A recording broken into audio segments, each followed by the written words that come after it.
Hi everyone, my name is Sarah Lipkowitz and I'm a real estate agent with Keller Williams Capital Properties in Bethesda, Maryland. I specialize in both residential and equestrian properties, and today I want to talk about farmettes. So what exactly is a farmette? Generally speaking, farmettes are considered to be 50 acres or less, though I find that most buyers I talk to, most potential buyers I talk to, are really looking for something in the 5 to 10, maybe 15 acre range.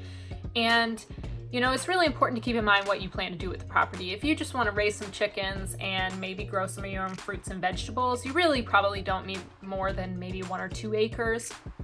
If you plan on keeping horses or cows even, you want to think about 1.5 to 2 acres per animal. That'll vary per county.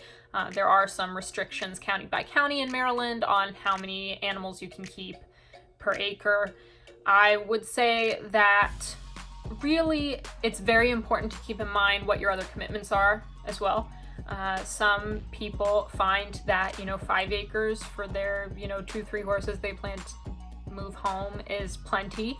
That's plenty in and of itself to maintain. You really got to keep in mind that maintaining more than an acre or 2 is a lot of work. So really have a plan, do your research, and stick to your plan. The next thing I want to talk about is location. Location is incredibly important when you're looking to buy a farmette.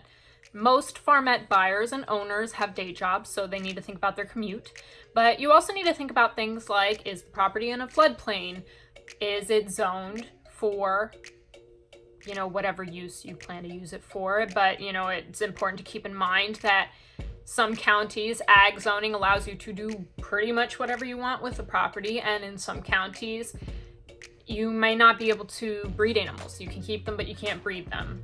You also need to think about HOAs in some cases. In Maryland, it's less of an issue. Down in Florida, an HOA can really throw a wrench in your plans. So you really want to be sure that in those farming communities, you're paying attention to HOAs and zoning.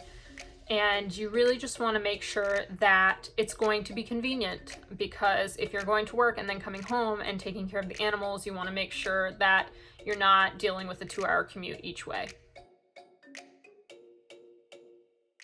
I spoke a little bit about how neighbors can make or break you in my video on buying farms.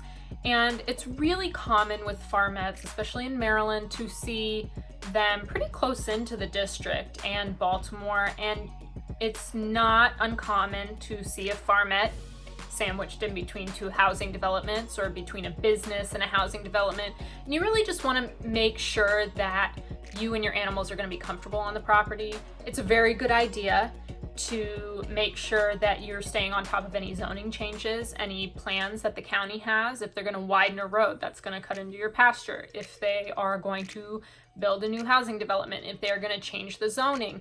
Now, I talked a little bit about zoning and location. Generally, farms will be grandfathered in because they don't want to totally decimate farmland. But it's really important to just stay on top of all that because zoning changes could mean your neighbors change, and that could either be great or not so great. It just really depends. So you just want to make sure that you're going to be comfortable on the property. Thank you for watching. Again, my name is Sarah Lipkowitz, and I'm a real estate agent with Keller Williams Capital Properties in Bethesda, Maryland. I specialize in both residential and equestrian properties.